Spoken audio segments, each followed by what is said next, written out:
is a production of DallasCowboys.com and the Dallas Cowboys Football Club. How about them Cowboys?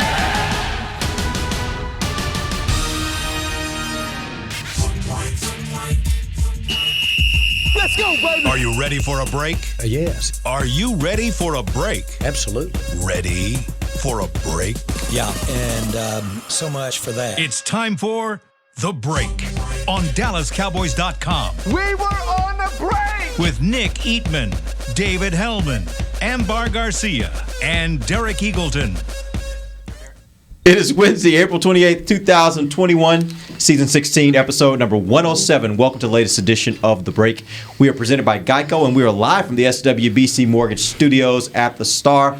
We got a lot to talk about today. Tomorrow will be the NFL Draft, and so we're going to get you guys ready for that. We're going to go through each position and talk about what the Cowboys could use and where we think they may use some of their picks, and just go through the whole thing. Get you guys ready. By the end of the show, we will nail these guys down on who they think the Cowboys will pick with their first pick, and make sure that you guys are ready for the draft tomorrow.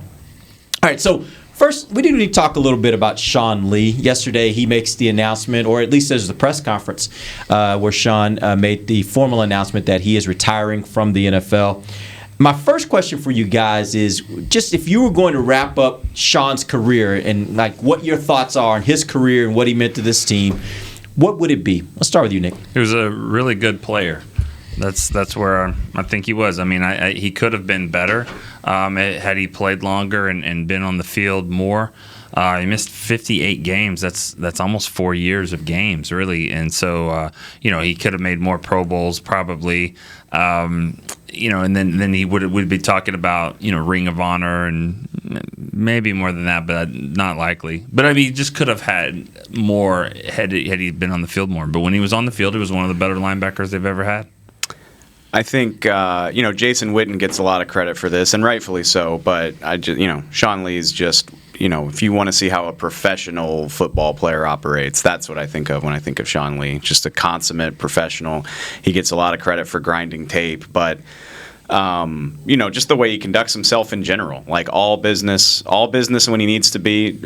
Surprisingly fun guy when it's not business time, but when it's time to get down to business, I don't think there was anybody who was more about his business than Sean Lee. I think one of the better players of the Jason Garrett era, and would have been even better if not for bad luck with injuries. If I had to guess, I don't think he makes the Ring of Honor, which is unfortunate because if he'd been healthier, I think he would have. Yeah. But right there on that borderline, and definitely from the time that I've covered the team, which is 2013, I think, 2010 to now, I think he's one of the best handful of players that this team had when he was available.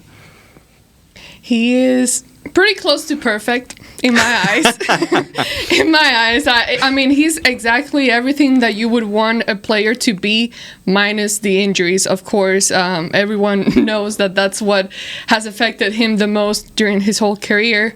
But other than that, I mean, God, just everything about him. I mean, he has leadership in him. He's a guy that you can truly see how much he cares about the team and how good of a teammate he is, and he proved that when Leighton got here.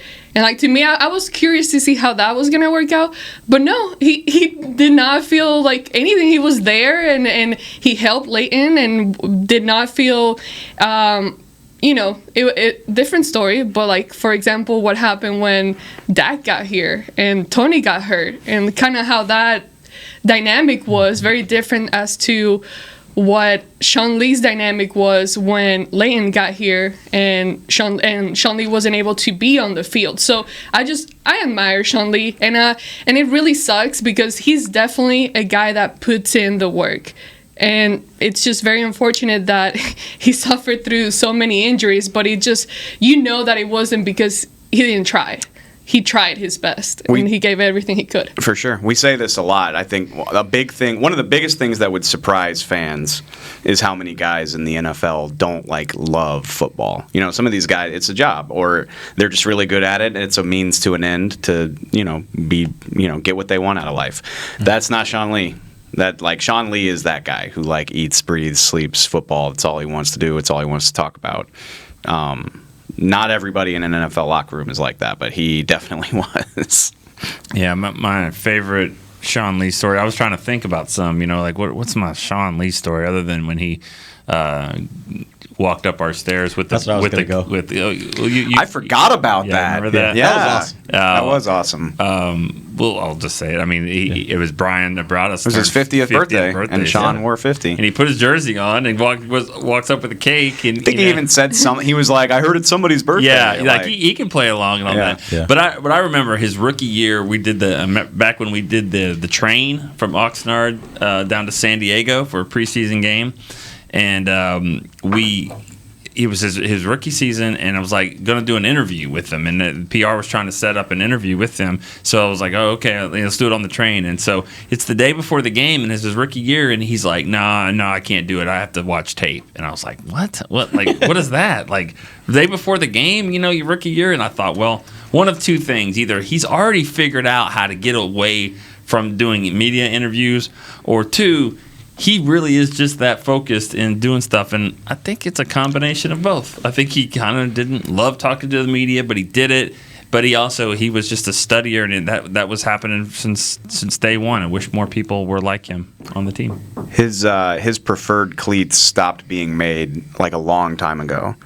And he used to, like, him and the equipment staff would like scour any website that sold sporting goods just so he could get this, whatever, I don't even know the model, but he had to have this cleat. And so like anytime if he could get the equipment guys to find a pair on sale, or if he saw them somewhere, like just buy them, whatever, I don't care. Like I don't care how much they cost.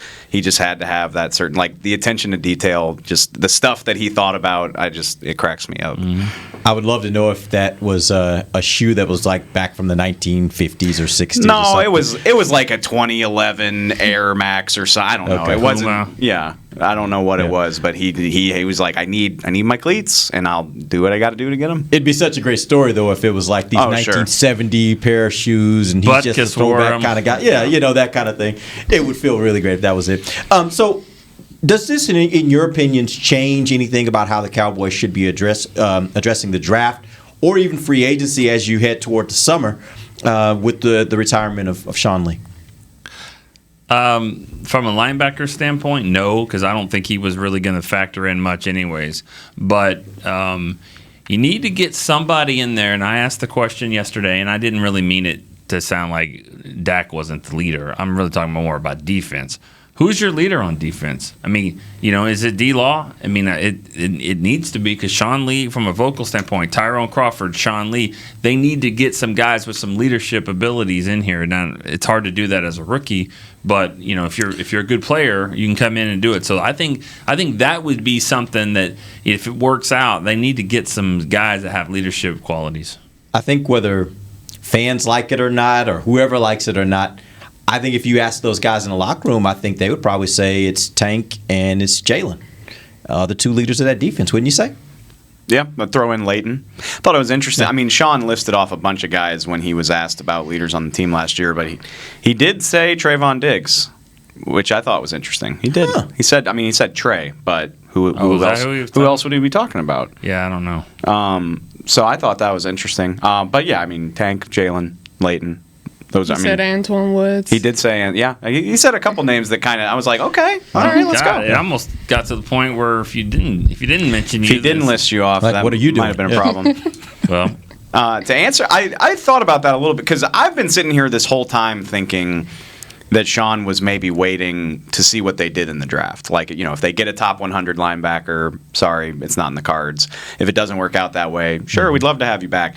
And I don't want to assume too much, but maybe it was really, in the Cowboys' minds, that was never really a thing. And Sean mentioned his loyalty to the organization. They did so much for him. They helped him through so many injuries. I bet if he was just determined to play, I have to believe that there's a deal out there for him somewhere. But and I don't want to speak for him, but maybe he's better to retire a Cowboy and not worry about that, which I thought was pretty admirable. And he's done stuff like that throughout his career. But with all due respect to him, not having him here, I don't think it affects too much. Linebacker was something they needed to worry about, regardless of whether he was here. People have talked about him being a coach for a long time. Is that what you expect to be next for him? I don't know. Maybe. It has to be. I mean, we just got done talking about him being so passionate about the game and loving the game so much. And I know he's hinted at it a few times before, and everyone has talked about it. I mean, I don't think there would be anyone that would be like, oh no, he would suck as a coach. He seems like someone who would be a really, really good coach, and we've seen him with his peers. You know, the way that he's out there on the field and he helps other guys out on the field. So I think he would really be a great coach. But I'm glad that he didn't jump into saying he was gonna do that in yesterday's press conference, and that he did say that he's gonna take his time and take some time away. So that's good that he's not like rushing into it, and it's good to hear from Jerry Jones that he's open to, basically said that the doors are open and he's welcome back anytime. Which Mike McCarthy kind of said that as well. It was sort of hidden in one of his answers, but he was like, until a day where we see Sean in the building again or something, like, didn't offer him a job during the press conference, but he sort of alluded to the thought that would be something he'd be open to. But I agree with you. I was almost relieved to hear that Sean say, like, I'm going to take some time and sort of decompress and close this chapter of my life, because to be blunt, I don't always think that's healthy when a guy just jumps right into it right away. You got to process. You were a football player for 25 years, and Sean Lee is definitely sad about retiring. Like, take some time, just reflect, and it'll be there for you in a year or 2 years or whenever you want to do it. Well, they always say, like, if you're a player, you're going to go into coaching. It's like, man, those are some long hours there. It's not just an easy thing. But for him, I mean, he's already been like that. He's been a guy that's been, studying the tape and film for hours upon hours. And so I don't think that would be a huge transition like it would be to other players. That's true. And I don't want to speak for Sean Lee, but, like, I can imagine his wife being like, really? Like, you don't want to take any time before you go into, like, having these 18-hour days. Yeah. Yeah, that's the hard part is, I would think for his family, his wife would probably want him to take a little time, just to spend a little time, right? After all these years of putting football first. Yeah. My only question would be, and it's a little tricky when you are a player. I mean, you're not a coach. You can be a leader and all that and try to lead by example, but if they don't follow, then they don't follow. And that's what I worry about a little bit, is that, okay, well, Leighton maybe followed that path. Doesn't seem like all the other linebackers did exactly what he did. And not just linebackers, the other defensive linemen and all that. So there's not a lot of people that we hear about that are doing what Sean Lee does. So if you're going to be a coach, you hope you can get that message across. And maybe it's easier as a coach than as a peer. Well, as a coach, you can hold them accountable. Right. It's a little different as a player. It's hard to hold guys accountable, right? That's when you want the coach to hold them accountable. That's exactly right. Doesn't seem like that always happened. Well, I don't know. Or I this wasn't year. there. I wasn't there, so I can't say that. But yeah, I would think that the coach should be the one that's going to hold them accountable. Right. I don't think I don't think you're. I mean, I think there's a leadership vacuum on that defense right now, and maybe Jaylen and Tank can step into it. And you think about Jason Witten talked a lot about that when his career was ending. Of like, well, it's not my team anymore, even though I'm the 16-year vet. Yeah. I got to let Dak and Zeke and not. I don't think there was any tension between Sean Lee and those guys, but just it's different when he's just gone as opposed to still being on the team but having a lesser role. And maybe, somebody there is going to say, I'm the guy now. I mean, DeMarcus Lawrence is one of the 3 longest tenured players on this team. I was about to ask this question. Who is it? It's well, you've lost your top 3 tenured guys, right? It's Tyron, Zach, and DeMarcus, I believe. Tyron's still ancient. Tyron is number 1. Zach. Still ancient. But, I mean, the guys from the 2014 draft class are the longest tenured players here. Yeah, I know. Tyron, 2011. Yeah. And then Zach, DeMarcus. I'd have to look to see who's after them. I think Randy was next. Randy's one of them. You're right. Randy was next. Now, of course, yeah. No, games I mean, played? we're talking about years on the roster or years in the organization. Because when you're talking about games played, I bet you Dak and Zeke are right in there in the top 5. Yep, I would agree. Or Anthony Brown, maybe. It's weird, man. It's weird. This is a young team. It's a very young team when you think of it from that standpoint. Well, and then they lopped off all those guys that were hanging around. I mean, Chris Jones, LP, now Sean Lee, Crawford. Tyrone Crawford. Yeah, it's a lot of years. Tyron is which I started in April of 2013. Tyron's the last guy on the team who was here before me. That makes me feel real weird. I don't want to hear it from y'all. I know. In. I know. You've seen a lot of them come and go. I get it. But it's all right. You're getting old, Dave. I know. You are. I hate it. Where's the gray? Oh, it's there if you look. And more my hair than my beard, but anyway. Okay. All right, we're going to take our first break. When we come back, we're going to jump into draft talk. We're going to go through every position. We're going to talk about the needs. We're going to talk about best fits. We're going to talk about where the Cowboys should consider drafting particular positions. And then Dave's going to give us some names as well, some players you might want to keep an eye on this weekend. We'll do all that when we come right back. This is DallasCowboys.com radio. Honey, big news. Gary, are you okay? Oh, I'm not Gary anymore. I'm Jackie Flash. What? See, I want the latest smartphone, but the best deals are only for new customers. So, to get a new customer deal, I changed my name to Jackie Flash. Okay, but the best smartphone deals at AT&T are for everyone, new and existing customers. That's huge. Then guess who's getting a deal? Is it Jackie Flash? Jackie Flash. It's not complicated. At AT&T, our best smartphone deals are for everyone. Restrictions apply. Visit att.com for details. Hi, I'm Clint Tillison with United Ag and Turf. Before you can park yourself in front of the game, park yourself in a John Deere and power through your chores. Our Land Run package is a 1025R, 25 horsepower tractor with a loader, rotary cutter, and a box blade for $229 a month. And the price you see is the price you'll pay, no surprises. So don't miss another kickoff. Visit UnitedAgAndTurf.com. Offer ends February 1st, 2021. Restrictions apply. See dealer for details. Now let's get to work. The Cowboys way, where 16 Hall of Famers and 5 championships shows us what success looks like. Where turkey is always the second best part of Thanksgiving Day. Where we are all defined by one single thing, the star. Where we as fans know it's our job to keep the tradition going. Bank of America is proud to be the official bank of the Dallas Cowboys and to support the quest of living life the Cowboys way. Copyright 2020, Bank of America Corporation. Since 1865, Stetson hats are American-made with pride right here in Texas. And Stetson is proud to be on the field with America's team. Want to show your Texas and team pride too? You can. By purchasing your own Stetson, you can look just like how the flag guys do on field at every home game.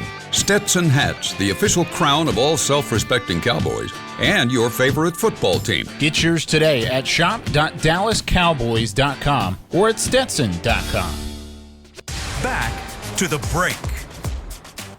Cowboy fans, it's time to enter the Draft Pick Challenge. It's free to play. It's presented by DraftKings, and you get a chance to win 2 2021 season tickets. You submit your picks before the draft starts tomorrow, April 29th. You have to be 21 years of age or older to play. To see the official rules and enter now, go to dallascowboys.com/draftpickchallenge.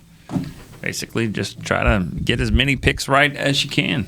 There you go. All right. Appreciate you joining us. We're back. It's our second segment of the break, live from the SWBC Mortgage Studios at the Star, presented by Geico.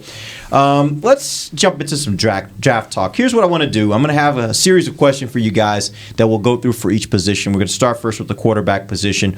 My first question for you is, if you were to rate their need at this position, 10 being it is absolutely necessary, 1 being don't need it, don't want it, where would you rank the quarterback position? Dave, let's start with you. 6.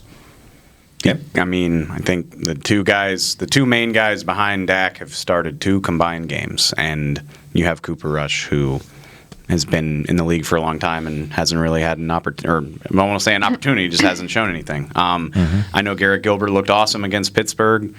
It doesn't convince me that you should always be trying to get better at quarterback. Mike McCarthy said that yesterday. I think A.J. McCarron is the best thing resembling a veteran option left on the free agent market. So, okay, 3 then. I was going to say, or you said 6. 10 is being 10 is you really want 10 is one. you really need it. 9. Oh wow! I thought 6 was going to be high. Yeah, got to get one now. If A.J. McCarron's your best quarterback? I mean, basically, since Alex Smith retired, I mean, most of the guys who have started games in the league are signed or retired. Yeah, I want somebody better than DiNucci. I want to draft someone better than DiNucci, and I'm probably going to keep Garrett Gilbert on. I'm probably going to go with 3 quarterbacks. If you're not getting a quarterback early, though, are you going to get anybody that's better than Ben DiNucci? Yeah. Feel pretty certain on that? Yep, I think there are guys in this draft that you can get. Yeah. That I hate to dog Ben DiNucci. I mean, he did what he could behind a terrible offensive line, but Ben DiNucci was a fringe pick. I mean, 7th round, one of the last guys taken. Like, there are guys with probably more natural ability. I think you could find. And give me a guy that's played, in crowds that are more than like 15,000. For what I'm asking him to do right now. Don't throw the Tony Romo thing at me, because I don't think the Cowboys are going to let this guy sit for 4 years before he actually plays in a game. So I do think that the moment was so big for him on Sunday. And why wouldn't it be? Sunday Night Football against the Eagles. You've never played other than James Madison. No preseason games. And DiNucci might be better if you get some preseason games in there. But I think that you have a chance to get somebody. 5th round just seems like it'd be doable. And you got 10 picks. Yeah, I think you get one. Amber, what's the earliest pick you'd use on a quarterback? Well, I feel like I'm completely opposite than these two guys. I would put it at like 3 or 2 as far as if we're specifically looking at the draft. If it was free agency, I would probably rate it higher for someone that has experience. But especially after we went down through looking at each draft every year and stuff, once you start getting to that area of the draft, like Nick was saying, 5th round, around there, I mean, it's like completely hit or miss. You just don't know. So honestly, I would rather spend that on a defensive player than on a quarterback, especially after signing Dak Prescott. And again, we don't know what could happen. We don't know if he can re-injure himself or any of that. But I'm okay with I'm not going to say I'm okay, but I would rather see Garrett Gilbert than bring someone in from the draft and expect that guy to be any better than the previous guys that they brought in, Ben DiNucci, Cooper Rush. And so what are all these other names? I already forgot these other guys. Garrett from Gilbert. From the past. Guys that have been brought in later. I don't remember that either. I thought you meant the guys on the team right now. No. I'm saying like the Ben DiNucci's, the Cooper Rush, those types of guys. Mike White. Yeah. You just forget about them. Who was a draft pick, by the way. I'm not spending a pick on. It's not guaranteed to work. Garrett Gilbert 2.0. Who? Started at Texas, went to SMU. Bouchel? Yeah. No. He's one of the guys on my list. 'Cause the thing, there's no way they can touch a quarterback on the first 2 days. They got 4 picks. They got too much other stuff to do. Saturday's the day. So you're out on Kyle Trask. You're out on Kellen Mond. You're out on, obviously, the big guys. Like, those guys are all going to be gone. So I think I'd rather take Ellinger than take Bouchel. Franks. That's honestly, Felipe Franks would be a good spot here for the Cowboys. I got no love for Arkansas, but I would like that pick a lot. I really would. He's a Florida guy. He's both. You're right. I don't got love for Florida either. Second fastest 40 time among quarterbacks, which shocks me because I watched him play last year. What shocks me is that he actually made 40 yards without falling down. Like Franks he's not smooth with the run, but he's a big 6'6", He's a big guy. He's got a cannon arm, good attitude, all that stuff. He's got all the intangibles. Yeah, he's not a great decision maker. He likes to. He's kind of a YOLO ball guy, but that's why you sit behind pro quarterbacks and develop. Yeah. So I mean, if they could get him in the 5th or 6th round, I'd be all for it. I think we're all on the same. I mean, 5th or 6th would be good. But, she said, not me. I said specifically, I am not on the same page. I was about to say. Like she said, if it didn't happen, it wouldn't lead off SportsCenter that the Cowboys didn't draft a quarterback. Good point. So if it did, it probably would. Yeah. So I mean, even if they don't get one, you're gonna pick up some free agent. So they're gonna get a rookie. We're not gonna finish this if we spend we just spent 10 minutes on quarterback. We'll move on to the next position. Let's go to running back. What's the need? 10-1. 3. I only say that just in my opinion. Amber's going to disagree with this because she's like, give me good players that'll make the team better right now at every spot. Day 3, you got 6 picks on day 3. If you like the guy, pick him. Doesn't matter. I don't care. They got needs, but if a running back that shouldn't be there is there, draft him. I don't care. So I say 3. You got Zeke, you got Tony. And even if you're worried about Zeke's contract, he's here for 2 years. Tony's here for 2 years. Yeah. This is not something you need to worry about right now. But if there's a player you like, do it. That's fine. No.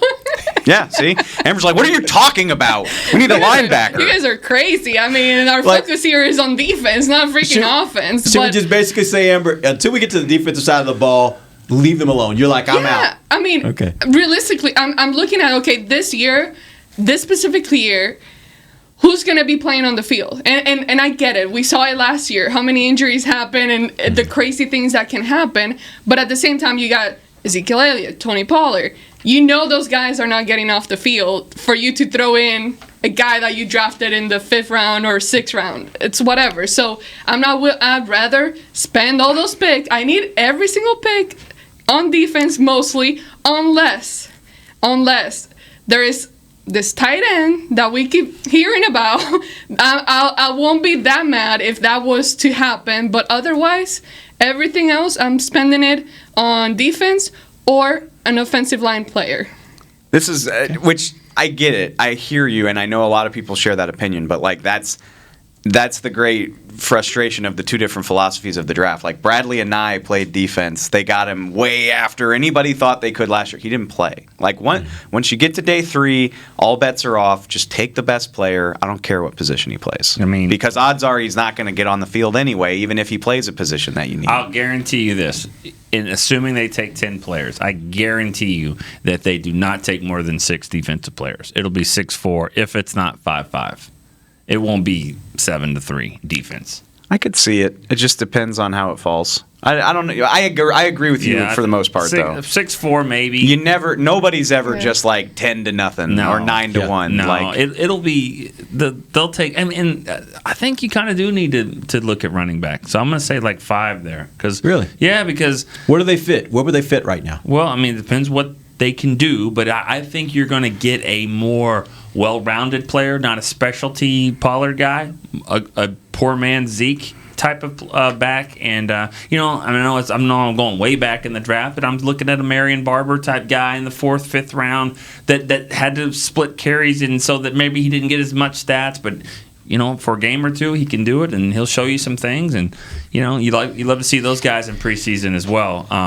But that might be what you have in Rico Dowdle. I mean, I'm not really sure. So, I mean, I don't know. I bet they draft a running back, but I don't think. Again, it's not like a huge need. Another thing, and we'll finish this. I know running back's not important, but you're not convincing an undrafted free agent to come here, a running back. Like, how on earth? So if you like a guy, that's your Ben DiNucci. Like your 7th round flyer, you better draft him if you want him to come. It's the Cowboys. Yeah, you're never going to get to play. Right. You will be sitting on the bench. Come to Dallas, where you might not make the team, and even if you do, you'll never play. Maybe you get to play special teams. Yeah. Maybe you get to play special teams. All right, let's move on to the next position, wide receiver. What do we rank this? My assumption is we're all going to be, this is a...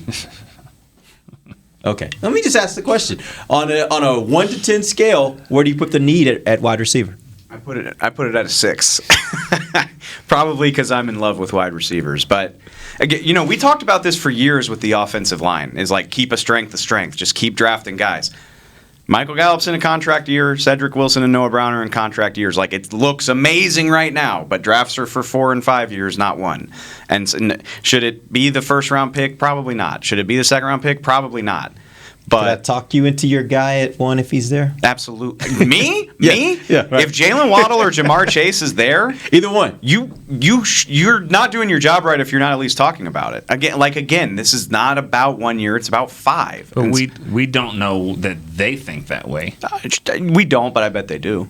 I mean, I refuse to believe they don't think that those guys are 2 of the 10 or 12 best players in the draft, in my opinion. Is it a huge need? No, but you can do a lot of fun stuff. Like if Jamar Chase was on this team, you could trade Michael Gallup for a player or a pick or whatever, or you could do something with Amari if you wanted to. Like, you always got to have an open mind about this stuff. Do I think they'll do it? No. Do I think they should do it? No. But it's at least something you should talk about. Yeah, here's a thought. I don't think I've actually said this ever, but a speed guy, receiver. That would be something that I think that they should look at. This team. Welcome to the 2004 version of Cowboys Break. This team, 2004. I was telling you about a guy named Hester that maybe would be right. Good. But no, I just think that as good as the receivers are, great as they are and can be, there's not that go guy. They don't have that guy. and that's what Waddle would give you for sure. But I'm looking at middle rounds of guys like that. So there's a guy, like I told you the other day, there's a guy at Auburn named Schwartz. That guy was he was running track. He's so fast. Somebody like that, and if you get later on in the round and those guys could run, obviously they got their warts in their game or whatever. But that's the one guy receiver that I'm going to take is the guy that's in the 4.2, 4.3, 4.3. Not going to be a 4.2, but like 4.3, 4.4 range. Your boy Schwartz, I know. I mean, it was unofficial, but he was unofficially clocked at like 4.28 or something like that. I mean. I'm just saying, in a perfect world, they have two fourth round picks, 115 and 138. In my perfect world, one of those would be a receiver. Yeah, not somebody that needs to play this year, but Michael Gallup insurance, we'll call it. Yep. Amber, I don't know, man. That's a hard one for me to assess because I get it. We look at the future and all that, but I only care about now. And I say this every time. I only care about this year. And I know that Michael Gallup, his contract is coming up and all that. So you're going to need a receiver later on. But as of right now, and I know this is not how you draft. I get it. But I just can't help myself but to be like, I don't care about what happens next year. I just care about this year. Okay, so let's assume for a second that the people that are making the comparison of Waddle to Tyreek Hill, let's assume you could get Tyreek Hill at number 10 in the first round. Are you willing to do that?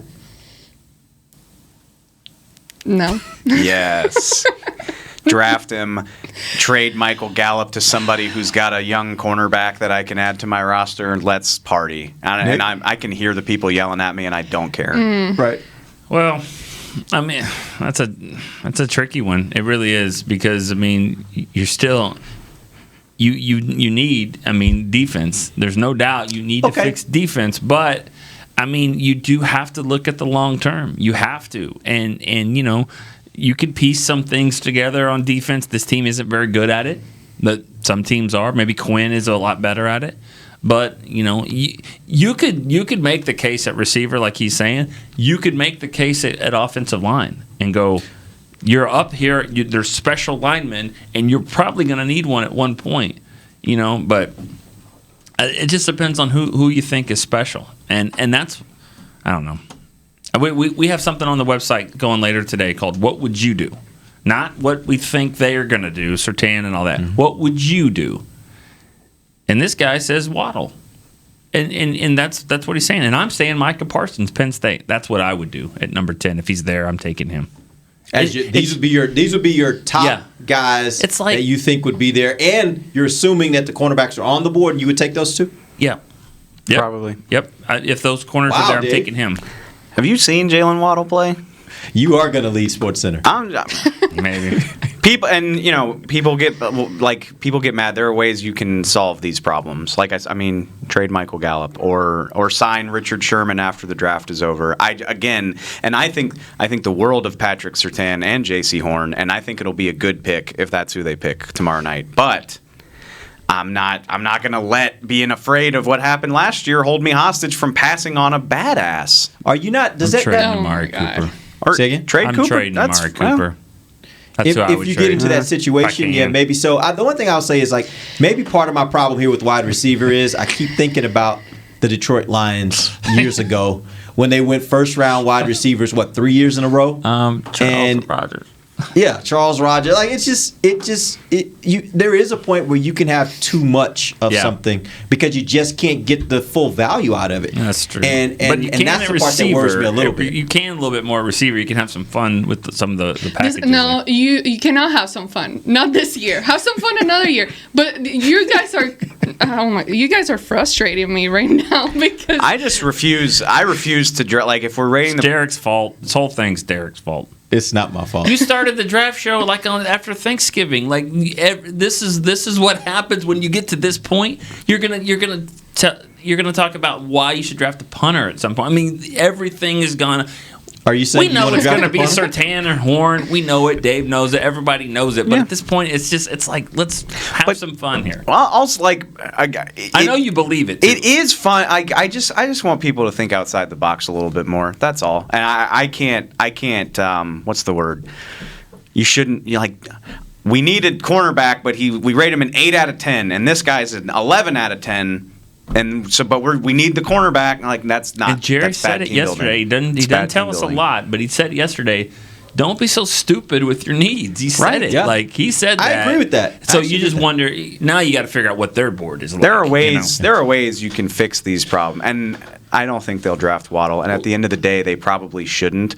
But I just get frustrated when people are like, "That's the stupidest thing I've ever heard." It's like, no, adding great players to your team is not stupid, and you can work around it. Think about it like this, and I know this sounds kind of silly, but when you're playing fantasy football, okay, and you're drafting, I know my strategy is always like, well, when it gets to the middle rounds, like I'm going to start the run on the tight end. Well, tight end's now a different thing. But, I'm going to start the run on the defense or maybe the kicker or whatever. Because it's a little early, but guess what? I got the best one. I know that. Just like at linebacker, that's what I like about Parsons. I got the best one. Cornerback, you're probably going to be able to say that too. You got the best one. Of course, tight end as well. So, I mean, there's and I think we're not talking about linebacker being more of a need than corner. Really. I mean, think about corner. Oh, we got to have a corner. Well, but I mean, if you had to start right now, you'd start Anthony Brown and Jordan Lewis and Trayvon Diggs. But at linebacker, you'd start in Jalen Smith and Leighton if he's healthy, and then you don't know who's the third guy. And I mean, I think there's more, and definitely got questions down the road at linebacker. So yeah, I think linebacker may be a bigger need. All right, let's jump to the offensive line. Let's talk about it. I want to talk about it kind of as a group because I think that's where you kind of have to look at this position. Where would you rank the offensive line as far as need? 10-1. For me, tackle is at an 8. I put the interior at a 5 or 6. Okay. Fair. I like that. 8. I was thinking 8 and. Yeah, 8.5, 8.6. McCarthy said something interesting to me yesterday, which was he basically said I would guess with 10 picks we're going to draft. He said a lineman, but he was talking about the interiors. He was specifically talking about maybe Center. adding competition for Tyler Biadasz. Yeah. And I'm sitting there saying, well, you got Connor, you got Zach, you got the other Connor. Connor McGovern played center in college. It seems fine to me, but. Again, when you have 10 picks, why not? But I really hope one of these 4 top 100 picks is a tackle. I really hope it is. I would rate, about the same. We hear it every year where you're expecting Tyron Smith to be healthy again, and then now you add Lyle Collins to the mix, and there's always an injury problem there, and I don't want to have just a good passing game. I need my running game to be able to work as well. And I think that was a big issue. Clearly it was a big issue last year, but I think that part of it was what was happening with the offensive line. So I need Ezekiel Elliott to get back into form and get help from the O-line. So I see it as a pretty high need. All right.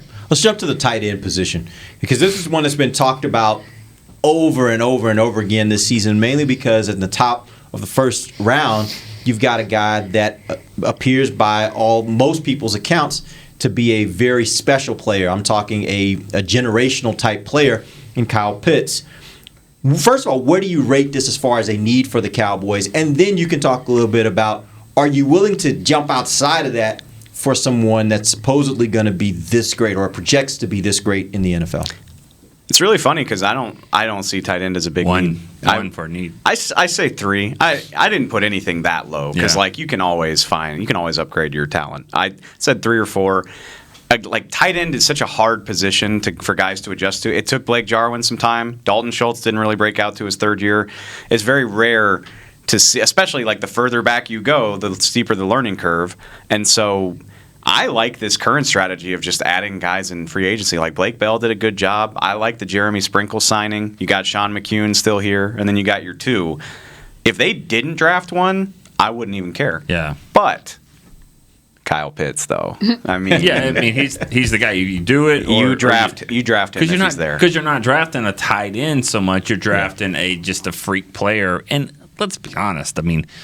we know he's not really a tight end. He's going to be a mismatch. But I guess I'll ask you this because you guys looked at tape.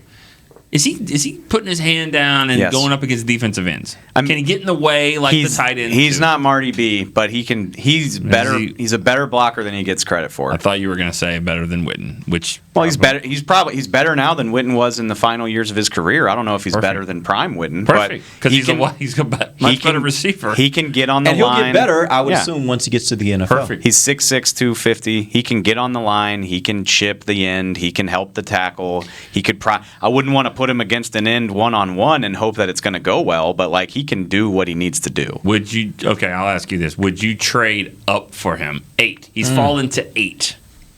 What are you giving up for that trade? Third. Probably one of your days. Yeah, probably one of your thirds. Just from 10 to 8. No, not me. No, and not me either. And that's I'm not moving up for anybody. There's not a player out there I would move up for. I sound like I'm talking out of both sides of my mouth because I love Kyle Pitts. He's my favorite player in the draft, but they need to make 4 picks in the top 100. They need guys that can come in and help. And the need at tight end isn't dire enough that they should be getting rid of those resources. I agree. If you did need a position like this, if you needed it, then I'd go get it. But I'm not trading up for it. But no, I agree. Would you take him at 10? I would. No time would elapse. That's the one guy I would take. Like it would be 9:58 on the clock, and it would go dee dee dee ding dee dee ding ding. The Cowboys have made their pick. But wait, because there is a team that's sitting at 16. I don't even know what that looks like, but there is a team 5 or 6 picks back that just desperately would love him, and they don't play you all the time, so they're in the AFC, and then they call and they say, "Do I get their one next year?" Yeah, next year's one. Next year's one, and I don't think you could get next year's one. I think you would. Well, I don't know. I would say this: if I was going to get next year's one, and by the way, there were at least 3-4 guys still on the board that I want. I'm talking one of the 2 offensive linemen, one of the 2 cornerbacks. Who's going to get picked if he's there and all the other guys? Well, I mean that's you would have to at that point you'd have to have all 5 quarterbacks that are projected as possibilities in that top 5. You would have to have at least 2 of those wide receivers in that top 5, right? And 2 offensive linemen. So you're sitting there with. We said this about Lamb last year and it worked out, but there were 2 other great receivers. Pitts is the only tight end. It's really hard to imagine a scenario where he falls that far. I think starting at 4 and going until 8, I can't see it. I can't see him getting out of. But if he's there and they don't pick him, I might walk off the set of the show. Honestly, like we're live broadcasting the draft, I'll be so upset if they pass on. And if they do pass on him, he'll be a Giant or an Eagle. So have fun. Get ready. And I do not want to see that. All right, we're going to take our final break. When we come back, we'll talk about the defensive side of the ball, the area where Amber's really focused in, and she'll give us lots of really great insight on that. We'll do that when we come right back. This is DallasCowboys.com radio. Since 1865, Stetson hats are American-made with pride right here in Texas. And Stetson is proud to be on the field with America's team. Want to show your Texas and team pride too? You can. By purchasing your own Stetson, you can look just like how the flag guys do on field at every home game. Stetson hats, the official crown of all self-respecting Cowboys, and your favorite football team. Get yours today at shop.dallascowboys.com or at stetson.com. Honey, big news. Gary, are you okay? Oh, I'm not Gary anymore. I'm Jackie Flash. What? See, I want the latest smartphone, but the best deals are only for new customers. So, to get a new customer deal, I changed my name to Jackie Flash. Okay, but the best smartphone deals at AT&T are for everyone, new and existing customers. That's huge. Then guess who's getting a deal? Is it Jackie Flash? Jackie Flash.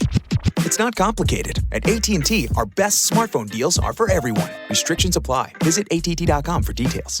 Want to use what the pros use? How about the official men's skincare brand of the Dallas Cowboys, Jack Black? Right now, you can get the Jack Black Starter, a curated collection of Cowboys locker room favorites for just $10 with free shipping. The starter includes 4 Jack Black skincare favorites, plus a full-sized intense therapy lip balm. Go to getjackblack.com/Cowboys and use the code word TEAMJB. That's getjackblack.com/Cowboys. The Jack Black Starter, $10, free shipping.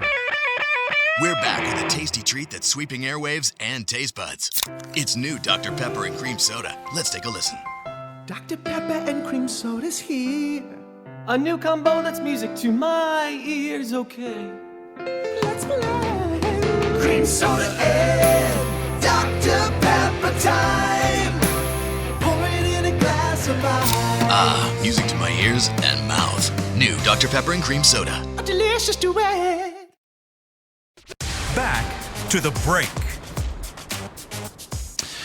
Dallas Cowboys football and Dallas Cowboys cheerleaders dance youth camps are back this summer for athletes and dancers of all skill levels. It was $25 with early bird pricing now through May 10th. Register today at dallascowboys.com/academy. Welcome back. Final segment of the break, live from the SWBC Mortgage Studios at the Star, presented by Geico. We're talking about the defensive side of the ball now. Let's start with the defensive tackle position. Give me your assessment of this as a need 10-1. The fun thing about defense is like your number should be high everywhere. Yeah. Like, Everywhere? I think I put 7-8 on D tackle, and I would only say they have bodies. That's the only thing. Like they have enough bodies at D tackle to play right now. Not maybe you don't feel great about the talent level, but Tristan Hill, Neville Gallimore, Antoine Woods, and the two new guys, Carlos Watkins and Brent Urban. Like you can play with that, but I would love to add to it if they can. Yep. Agree. Same thing. Yep, agreed. And probably in the top with your top 4 picks. I think that would be ideal. Is that's where you got Gallimore last year. You got Tristan Hill the year before that.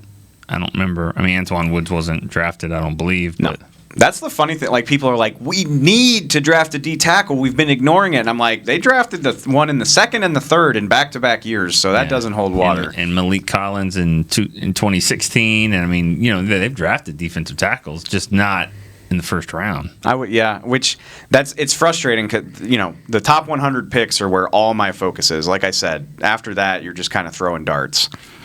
But there's so many positions where you'd like to see them take a guy there. And you're like, I'd love to get a D tackle at 99, but I'd love to get an offensive tackle at 99 too. Like it's hard to figure out. All right, jump to the defensive end position. Where does it rank, and where would you think the Cowboys would consider it? This is the biggest bummer in this entire draft cycle because if you're drafting in the top 10, you should have a shot at a badass edge rusher, and it just doesn't seem like it's there this year. I put it at a 7. I think Tank and Randy's a good duo. Terrell Basham's fine.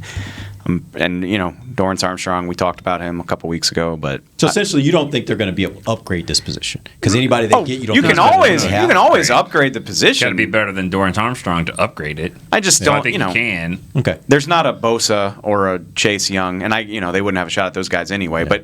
But typically, there's guys you're like, oh yeah, like you remember the year they drafted Taco, there were like 6 ends.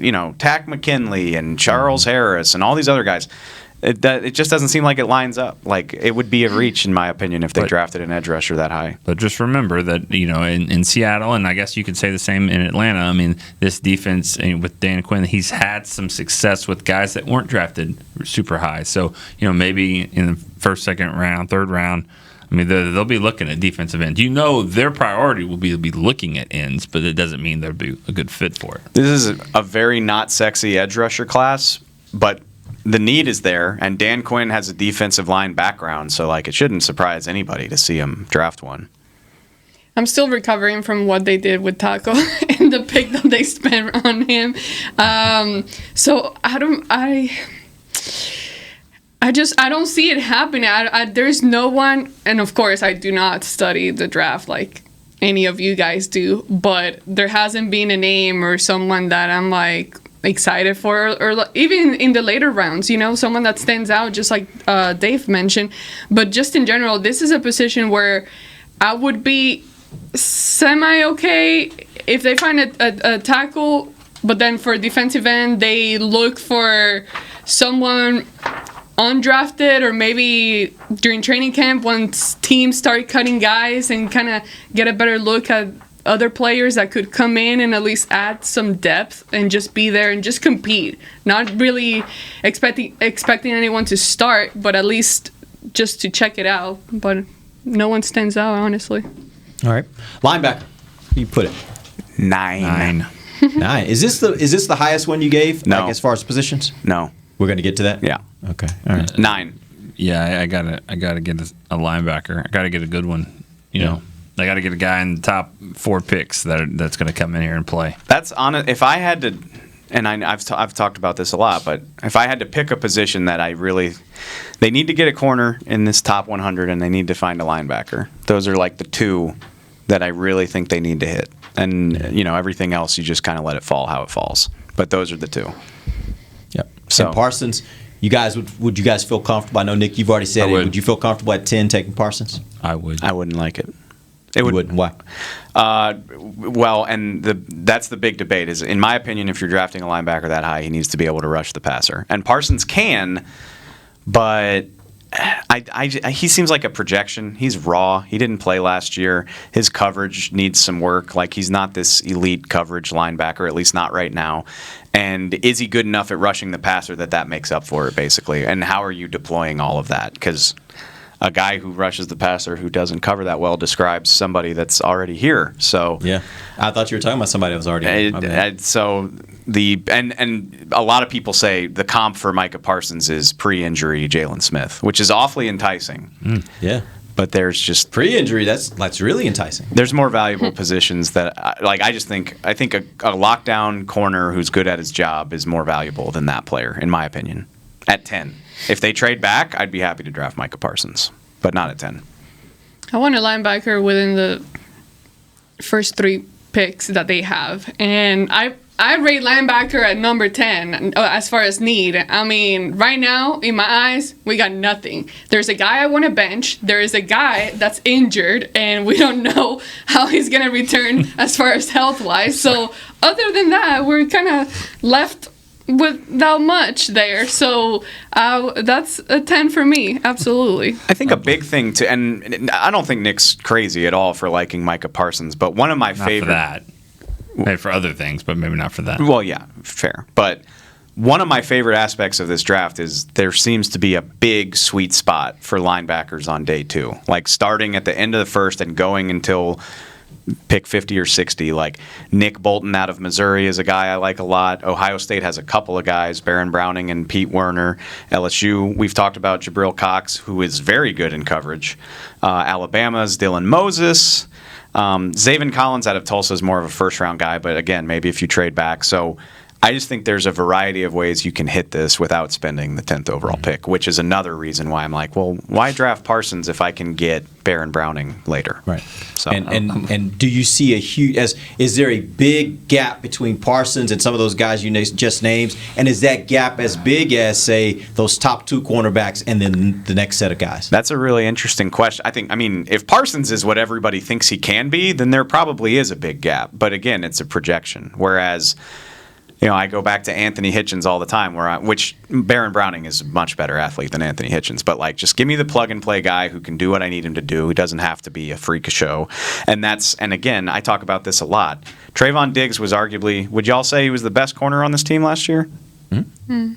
He struggled a lot, did he not? Yeah, I mean, I don't think he wasn't better than Cheeto, but Cheeto didn't play much. Okay. But Trayvon Diggs, by all accounts, had a very successful season. He Let's had a say good that. rookie year, relatively speaking, but he had some issues. And that's what you're getting. I think the learning curve at cornerback is really steep, and if you're trying to improve that, I'd much rather just pull the trigger at 10 than take my chances later. That's true. All right, so we're talking about the cornerback position. My assumption is we all agree that is a top-notch need for the Cowboys. 10. Give me a few names, Dave. If we got beyond that first round, obviously we all think that those guys are in the mix, but give me some names that are lower, second, third round picks that could be fits for the Cowboys at cornerback. Okay. Well, it's the Cowboys, so you gotta keep your eye on Caleb Farley. Yep. He was arguably the best corner in this class. We'll see how far he falls. We know Jerry Jones is not afraid to pull the trigger on that type of guy. So what was the surgery that he had to have? He had a back surgery, but the list is pretty long, honestly. It was similar. It's a similar back surgery to what Romo had in the middle of the season a few years ago. It wasn't like herniated disc surgery. It's like where they shave off a little. It sounds terrible. They shaved off a protrusion on his spine that was like messing with his nerves. But like players have done that in the middle of the season and played. So how long? I think Romo did it. He came back and played a few weeks later. The report going around right now is that he played the entire 2019 season and was all conference with sciatic nerve pain down his leg. I've had that. That's not pleasant. I know. Can you cover Julio Jones? No. That's what we need. Not at this point in my life, but maybe. Oh, he's gonna be Chris King. Maybe when I was younger, I don't know. He's gonna fall. I think the world of Caleb Farley if he's healthy, but the rap sheet scares the crap out of me. Oh, really? That's a Cowboy. Well, I'm talking the health rap sheet. I should say. No. Don't throw that term All right, out I'm there. sorry. I meant the medical list. Okay, good. There's two guys out of Georgia that I think you should know: Eric Stokes and Tyson Campbell. Mm-hmm. I'd like to think one of them could be there at 44. Ifeatu Melifonwu, big. When I see big DBs with Dan Quinn's history, I think of the guys in Seattle. So can't rule that out. Elijah Molden is a guy that I'm intrigued by because we know they don't like small guys. He's like 5'9", 5'10", but he's very intriguing. He could probably play safety. He could play in the slot. He came out of Washington, which their track record with DBs speaks for itself. I would love to draft him, but I don't trust that the Cowboys would. But he's definitely a name that I think you should know. Keith Taylor, also out of Washington. He's a later on guy, but he's like 6'2", 6'3", so that's intriguing to me. But there are definitely guys you can find if you don't draft one of the big two, but I'd rather just get it out of the way. For the sake of time, do the same thing for me for the safety position because I think we all agree safety is an issue. I want to know where can you find the best safety in this draft, and then tell me a few other names. I put it at an 8. It's not a top heavy safety class. Trayvon Merrick out of TCU is far and away seen as the best. He's probably a late first rounder. If they love him, maybe they trade up for him. And then there's a bunch of day 2 guys that intrigue me. Dan Quinn went to Oregon to scout Javon Holland. That's probably like a round 2 guy, a name that I think you should know. Richie Grant out of UCF, really impressed at the Senior Bowl. People love him. He's a ball hawk. Jamar Johnson out of Indiana. And then again, this is just me being stupid, but Divine Diablo, Virginia Tech. He's a 6'3", 215 safety, linebacker, hybrid guy. And I just keep thinking about the fact that Cam Chancellor went to Virginia Tech too. And I'm like, maybe Dan Quinn likes these big thumper, strong safety types. So those are the names that I wrote down. I think they should have a good shot at some guys on day 2 if that's what they want to do. Okay, before we end the show, I want to go around the table and I want you guys to tell me, and this is not what you think they're going to do. It is what you hope happens tomorrow night with the first round pick. Who do you want the Cowboys to select with that pick? Nick, let's start with you. I said Parsons. I think he's a guy that comes right in and plays at linebacker. If they don't do that and they're hell-bent on a corner, I would take Horn. I like Horn over Surtain. From what I've seen, I think he's a dog, and I think this team needs it. I think he's proved. I think if you count the best players in the last 10 years at Alabama, I think Surtain is probably in the teens. I think at South Carolina, I think it's Clowney, and then maybe another guy, maybe Kinlaw and Horn. I just think he doesn't have a lot of great guys around him, and he gets it done. And the fact that he went up against Pitts shows he's not afraid to do it. Parsons or Horn for me. Okay. Amber. I mentioned I really want a linebacker, but I don't really know much about any of these linebackers on here, but the one guy that I would want, it is Horn, because aside from the talent that Nick just described, I liked his interview that he had with the Cowboys. I don't know, just watching him and the things that he said and how he said it, something about his personality and the way he responded to some questions attracted me more to him. So I think he would be a good fit here, and the Cowboys obviously need a corner. So someone that can come in and step in right away. And I think he would be a guy. I wouldn't be mad at that. I know, and I stand by what I said. Like, they should at least consider drafting Waddle. Like, if you won't even consider it, then you're not doing your job the right way. But I don't think that'll happen. At the end of the day, I don't really think it should happen. I think it'll be Horn or Surtain. I think one of them will be there. I would draft Patrick Surtain. He just strikes me as I think people have fatigue with him because we've known he was going to be one of the best corners in the class since October. And, he's been in every mock draft that entire time. I think people are just bored of talking about him. But he showed up at Alabama, which is the pinnacle of college football, and started from the get. He was a 3-year starter for a true freshman. That's impressive. For Nick Saban. Nick Saban is a DB guru. I think he knows what he's looking at. And I know, some of their corners haven't worked out. I don't care about that. He's got the NFL, bloodlines. He did it at a high level. At the best program in the country. I don't think it's a big deal that he's already played with Trayvon Diggs, but it doesn't hurt. That's nice to have. And I just think he's the classic, like, his floor is so high. Like, he might not ever be Champ Bailey, but I can't imagine him busting. Whereas I think, which I like J.C. Horn a lot, but I think there's a little bit more risk there. I'm not sure he's as sure of a thing. So just give me the sure thing corner. Think he can step in and start right away and be good for you. And I have no problems with that. Yeah, I'll tell you this. This is a draft where I really don't think the Cowboys can mess this up. If you look at those 5 quarterbacks, and let's assume all 5 of those quarterbacks go in the top 9, then basically the Cowboys have to choose the best person on their board out of Pitts, Horn, Surtain, Slater, and Sewell. Can you really mess that up? Like, I just don't think they can mess this up. I agree. Personally, I would like them to see them take one of the 2 cornerbacks, but I will say this. If you take any one of those 5, I feel happy coming out of the first round because I feel like the Cowboys will have addressed a need, and in their opinion, they got the best player on the board at that time. So I take either of those 5 guys. I think Jerry would hope that there's only 4 quarterbacks taken, and that there's a 5th one sitting there at 10. See if you can trade up. So trade down. Jerry wants the phone to ring. He basically ring. said that yesterday. That's when I get worried. And the reason why I get worried is because I want one of those 5 players. The likelihood that I trade down, especially if I'm trading down, say, to 15, 16, 17, the likelihood I'm going to get one of those 5 players is now gone. I want one of those 5 players because I think one of those 5 players, like I said, I think they will be good players from a standpoint of need. They will also be the best players available at that time, and I don't know if the guy you get later is going to be as good as those guys. That's what makes this all. I love the draft. I love the draft. Like, some people roll their eyes at it. I don't care because I'm sitting here like Patrick Surtain would be really great, but if you told me I could get Micah Parsons or maybe even J.C. Horn at 15 and then have pick 46 from New England, Horn and Surtain, there's no way I think they're there at 15. I think you oversimplify this. I think one of them is going to be selected specifically before the Cowboys. Personally, it's possible. Yeah, but that's a big risk. I'm not taking any risk after last season. What we saw last season, you should not have the luxury of making any trades. You need your pick. You need to stay at spot 10. You want as many players to help as possible, right? Yeah, they're trying to trade down. Yes, I get it. So let's add another pick and still get a good guy. I don't like the risk of expecting a guy to still be available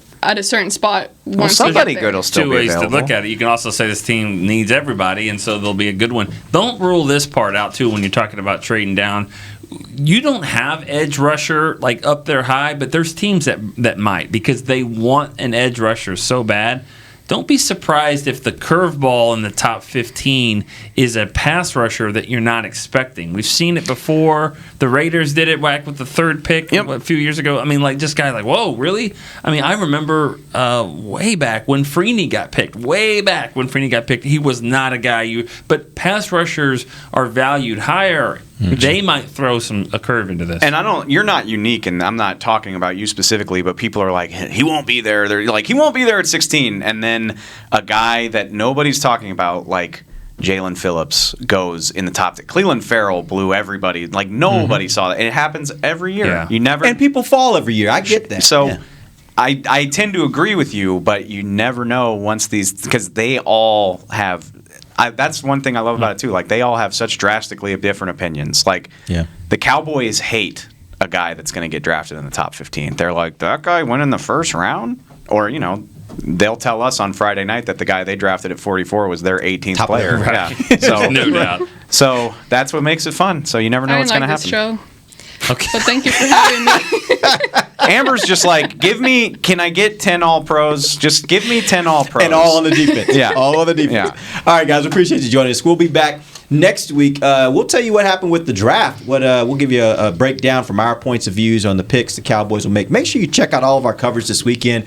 We'll have the draft show going live. It'll start up tomorrow at 6:30 p.m. Central Time. It'll run throughout the entire draft days 1, 2, and 3. So make sure you check that out. We'll also have lots of content. We'll have the secret audio of the player being selected and Jerry calling the player to tell them they've been selected. We got a lot of cool stuff that we'll have for you guys. So make sure you check it all out on DallasCowboys.com. Until then, for Nick Eatman, Dave Hellman, Amber Garcia, I am Derek Eagleton. This has been The Break, live on DallasCowboys.com radio. This has been a production of DallasCowboys.com and the Dallas Cowboys Football Club. How about this, Cowboys? Yeah!